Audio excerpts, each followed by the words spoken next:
Je termine bientôt. D'abord, j'ai terminé. Que Dieu bénisse. Voilà pourquoi vous devez être très vigilant. Surtout, comme j'ai dit aux frères, la citation là. Quand un homme commet un péché, un mensonge, et qu'il y a d'autres personnes qui soutiennent ça, ainsi dit le Seigneur, la même malédiction, la même sanction qui est réservée pour la personne là, toi tu vas subir ça. Continuez à faire. C'est pourquoi on prie comme ça que quand de telles choses arrivent, vous vous mettez au pas. Que Dieu bénisse richement. Voilà pourquoi quand vous sortez d'ici, si quelqu'un vous dit une chose qui... Amen. Attends, pardon. Si quelqu'un vous dit une chose, amen, de contraire à ce que j'ai dit de scripturaire, à ce que j'ai dit de venant de la parole de Dieu, ne le croyez pas. Ne l'obéissez pas. Rejetez-le. Acte chapitre 4, verset 19. Pierre pose la question. Qui devons-nous obéir? À Dieu ou aux hommes? Acte 4, 19. Maintenant, je vous demande, qui dois-je obéir? À Dieu ou à ma femme? À Dieu ou à mon mari? Je dois obéir à qui? Mais pour Dieu, là, c'est pas facile de prendre une position. Comme nous on dit au village chez moi, papa qu'ici, ici j'ai l'huile, ici j'ai le sel, je jette qui? Ça, c'est pas avec Dieu. Avec Dieu, si tu as l'huile un côté, le sel un côté, s'il dit jette un côté, tu jettes un côté.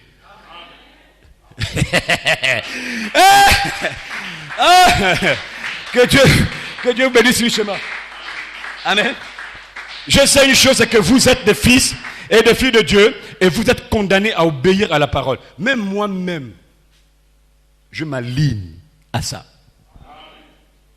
La parole que vous entendez quand on dit Hébreux 4, 12 est une épée à double tranchant. Quand ça part vers vous, même vers le pasteur, ça revient. Les ministres, ça revient. Parce qu'il n'y a pas de compromis. Ce n'est pas seulement toi. Non, Dieu n'a pas les petits-fils. Dieu, le pasteur est son fils. Dieu, toi tu es son fils. La seule chose c'est qu'il a mis un pour prêcher, pour que le vrai désordre ne se passe pas. Il veut juste établir de l'ordre dans l'église. Mais sinon nous tous devant Dieu on est des fils de Dieu. Et on est condamnés à obéir et à vivre la parole de Dieu. Je termine avec ça. Je viens à la chair. Vous ne savez pas pourquoi j'ai dit visitez-vous. L'esprit est mort. Ça n'existe pas. Je réactive la chose. Aimez-vous. Visitez-vous. Appelez-vous. Pourquoi? Faites-le d'abord et voyez ce qui vient après.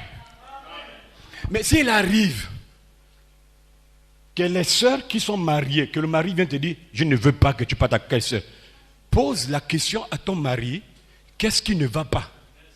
Peut-être qu'ils ont couché ensemble. Ils gardent le secret. Demande un peu.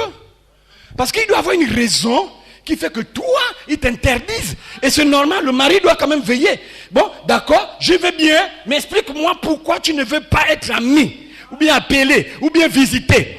Vous avez couché ensemble? Non. Non, je ne veux pas seulement là, je ne veux pas. Moi, ce que je veux, ce que tu ne veux pas, ma chère, il y a un problème. Dis la chose, je vois le pasteur, on arrange. Si parce que quand ta femme quitte ta maison pour aller chez la sœur, peut-être qu'elle donne les mauvais conseils pour que la femme te quitte. Elle veut déstabiliser ton foyer. Si c'est le cas, viens voir le pasteur. Pour une telle sœur, on l'amène à la chair. Comment vous voulez faire de compromis? Quand je parle comme ça, c'est pour tout le bon de ma femme jusqu'à la chair. Je le dis parce que j'ai observé dans l'église, il y a certains frères mariés qui ne veulent pas que même sa femme reste à côté de la sœur. Tu vois l'attitude, moins de petites choses. Viens d'abord. Quand elle arrive, c'est pour ne rien dire. C'est pour dire quitte à côté. Comme pour dire, je t'avais dit à la maison que ne reste pas à côté de la sœur là, non? Tu ne m'obéis pas. Je vais vous dire des écritures qui vont vous choquer. Question et réponse 64. Branham dit, si une femme a un homme qui ne prie pas, l'homme l'a fait le bruit à la femme. Il dit, il faut que la sœur, écoutez bien Branham, la sœur doit répondre à ses exigences dans le foyer. Si le mari dit, mon café, je dois le boire tous les matins, fais ce que le mari dit. Lève-toi tôt, prépare, mets le café, pose. Si le mari dit, Manu, je dois manger à midi, le culte commence à 10h, lève-toi à 5h, prépare, pose la table, dis chérie, je vais à l'église. Frère Branham dit, quand vous avez fait toutes ces choses et qu'il arrive que le mari vous pose la question, je ne veux pas, à partir de là, tu dois choisir entre ton Dieu et moi. Parce que ton église, quand tu pars là-bas, moi je ne suis pas d'accord, tu choisis. Il dit, c'est pas réfléchir. Ne choisis jamais le sexe. Ne choisis pas la maison. Ne choisis pas la voiture. Choisis l'éternité. Les choses là, Dieu va te donner ça.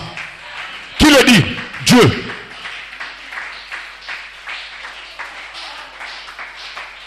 Parce que je sais, l'esprit qu'il y a ici là, elle est capable de choisir le sexe.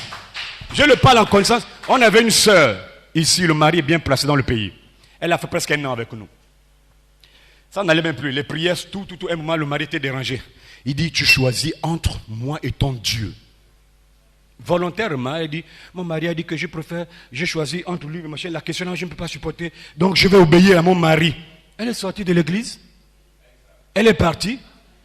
Elle a fait son choix. Et avec Dieu, elle vit même encore jusqu'à aujourd'hui.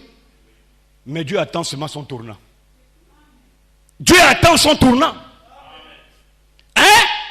Si jamais il y a eu un problème entre les deux sœurs, est-ce que c'est ta femme qui est un cas social? Ou bien c'est la sœur qui est le cas social?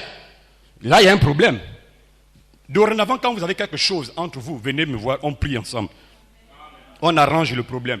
Quand vous gardez ça comme ça là, quand tu commets un péché, merci Seigneur, voilà quelque chose que je dis. Quand tu commets un péché à la maison, tu ne viens pas me dire, Dieu permet que je découvre ça. Quand je vais venir prêcher ici, ne dis pas que le pasteur n'est pas venu me voir. Non, parce que toi aussi, tu n'es pas venu me voir quand tu as commis ça.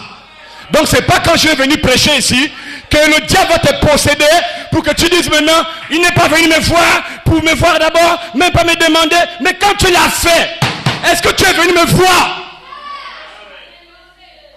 La Bible dit, tout ce qui est caché sera prêché sous les toits. Bon, ce qui est caché, qui a dévoilé pour que je prêche sous les toits, c'est Dieu. Faut t'en prendre à Dieu et pas à moi.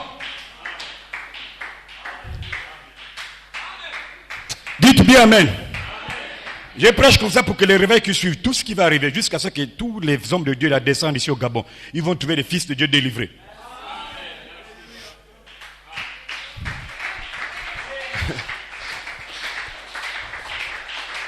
Donc soyez honnêtes. Ne mentez pas. Je sais que c'est que ça fait dans le cœur. C'est un degré de honte qui t'anime et qui fait que tu es prêt à affronter la lame de scie, mourir que d'avouer. Je sais de quoi je parle. Tu es capable d'insulter Dieu et de traiter Dieu de menteur à cause de ton mari, de peur que le mari dise donc tu as fait ça et la personne affronte même une lame de scie. Elle préfère mourir. Dieu c'est qui? C'est un menteur. Et tu vas voir la personne pendant que je prêche ici là sous onction. Je dis Dieu a dit. Elle dit c'est faux, c'est que le pasteur a dit là. Il ne faut pas croire au machin là. Qu'est-ce qu'elle fait? Elle dit Dieu tu es un menteur. Chérie, il faut me croire hein. Le mari dit là-bas je te crois. Continuez à la croire, vous allez la croire jusque dans les mêmes lieux d'enfer.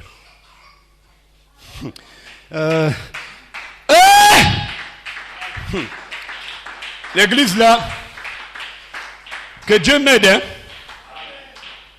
Que Dieu m'aide. Donc quand vous venez ici, je me demande, quand tu ne veux pas que je parle de ta femme, parce que c'est ta femme, elle est ici en tant que qui? Dites-moi d'abord, je suis le pasteur. J'ai montré les pères que j'ai ici là. Bon, toi, ta femme est ici et en tant que mon laïque, bien elle est ici en tant que femme du directeur du cabinet. Mais parce que quand vous m'expliquez comme ça, je saurais dans mon esprit que la femme du directeur de cabinet là, je ne la touche pas. Je préfère toucher la femme de frère JB, le frère, le machin, papa Daniel, et maman. Je préfère les toucher parce que la femme du président, du PR, faut me dire parce que là c'est différent. Si déjà tu estimes que je suis le pasteur, c'est que je suis ton père spirituel. Et tu restes mon enfant peu. Vous voyez quand je prends les exemples pour que vous puissiez un peu comprendre les déclarations que j'ai dit quand je prends l'exemple du papa Daniel, l'homme le plus âgé de l'église. C'est-à-dire peu importe son âge. Dans l'église là, c'est mon enfant que j'ai engendré en Christ.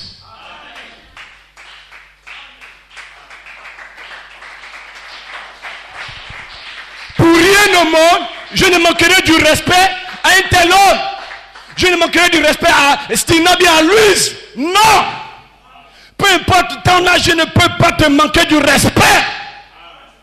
Mais je suis condamné à dire ce que Dieu me dit de dire. Que ça te fasse mal ou pas, tu dis Amen. C'est pour ton bien.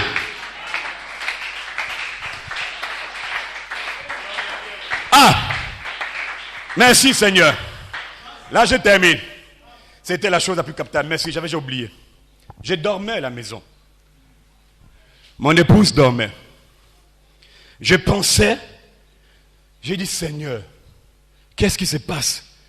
Qu'il y a un manque de respect à ma personne. Alors que j'ai dit c'est toi qui m'as dit. Et qu'on me prend pour un rigolo. Qu'est-ce qui se passe? Je vous dis honnêtement. J'étais sur le lit comme ça. Madame dormait. J'entends une pensée qui dit l'état présent de mon ministère. Il répète, je me réveille. L'état présent de mon ministère. Je prends le téléphone. Je regarde l'heure. 3h02. Et je suis assis là, allongé sur le lit. Les écritures commencent. Quand Paul est arrivé à l'état réel de son ministère, Démas l'a abandonné. Écoutez-moi bien. Il dit, quand William Branham est arrivé à l'état présent de son ministère, Baxter l'a abandonné. Il dit, ce qui se passe, tu rentres dans ton ministère. Il dit, la même chose va se passer dans l'église. Observez.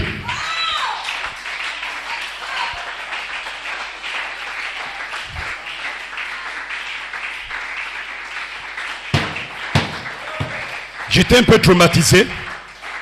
J'ai dit, tiens. Parce que je ne comprends pas. Je n'ai jamais fait ce que j'ai fait, Seigneur. Je n'ai jamais dit ce que j'ai dit. Mais d'où vient le courage? D'où vient la force? Qu'est-ce qui se passe? C'est l'état présent de mon ministère.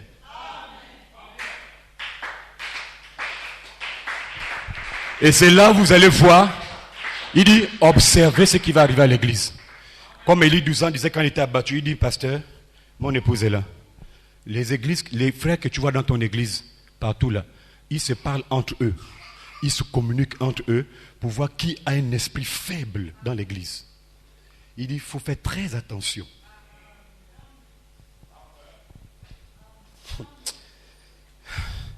Je vous ai dit, Dieu parle tantôt d'une manière, tantôt d'une autre. 3h02. Il dit, tu rentres dans l'état présent de ton ministère. Beaucoup peuvent te détester là, beaucoup vont t'aimer. Beaucoup vont rester, observe ceux qui partent. Il dit, Baxter a abandonné Branham.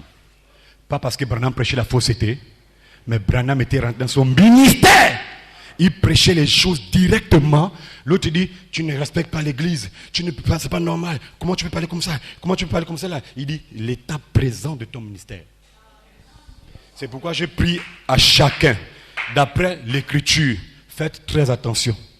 Quand tu sais que tu as quelque chose, que tu as fait quelque chose, viens vite me voir. Si tu garde ça. Mais ne pense jamais que quand je vais venir dire cela, je te manque du respect. Je viens de dire cela, c'est pour te délivrer.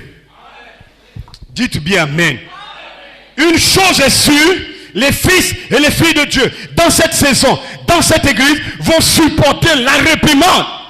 Ils vont venir à Dieu, ils vont s'aligner à la parole de Dieu. Pourquoi, pasteur? Parce qu'ils savent qu'avant la fondation du monde, Dieu a mis une semence dans leur âme.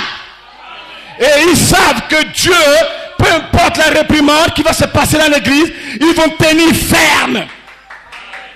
Pourquoi vous allez tenir ferme? Parce que la semence qui est en toi n'est pas dans ton esprit, elle est dans ton âme. Et voilà pourquoi ce matin, je te donne une bonne nouvelle. Dieu a confiance en toi. Dieu compte sur toi. Dieu sait que tu ne failliras pas.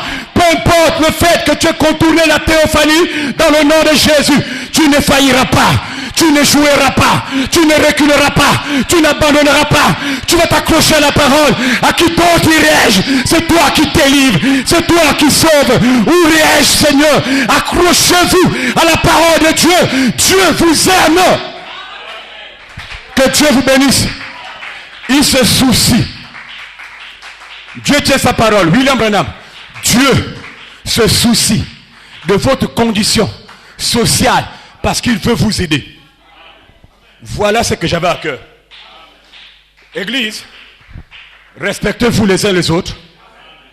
Croyez-vous les uns les autres.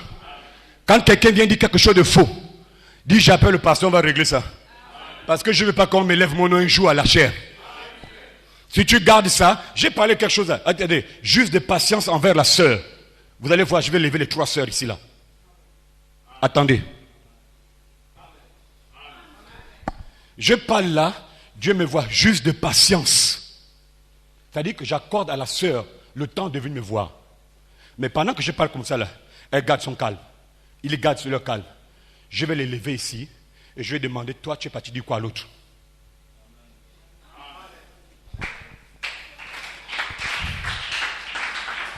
Ça fait combien de jours que je parle de ça? Les dimanches passent. J'attends encore.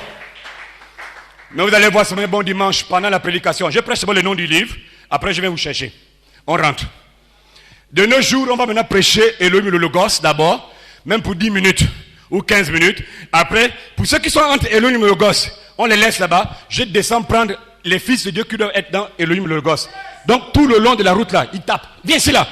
Hein? Je t'ai dit que... Prépare. Marche. Marche. Marche. Même moi-même, on m'a déjà tapé comme ça quand j'étais petit. La mère te récupère en route là-bas. Marche. Tu joues avec qui? Va là-bas. Je t'avais dit que, mais en route. Bah, jusqu'à la maison. Et puis, quand tu arrives à la maison, mets-toi à genoux ici là. Tu vas voir ça. Elle commence à jurer. Mon, tu vas voir ça. Elle te tape. Paul dit, Hébreux 12, nos pères, dans le naturel, nous ont tapé pour notre bien. Qu'en est-il de Dieu dans le spirituel? La question que Paul pose. Que Dieu vous bénisse. Allez dans la paix du Seigneur. Levons-nous. On a terminé ce matin. Que Dieu vous bénisse richement. Donc n'oubliez pas, je vous aime beaucoup. Amen. Voilà pourquoi je suis vraiment content de vous voir ainsi. Donc Dieu t'a appelé pour occuper ta position de fille et de fille de Dieu. Si tu es tombé, relève-toi, ne dors pas. Viens me voir, on va prier. Et comme ça, on va chasser ce démon. Alléluia. Est-ce que vous le croyez, Église? Est-ce que vous le croyez? Que Dieu vous bénisse richement. Allez dans la paix.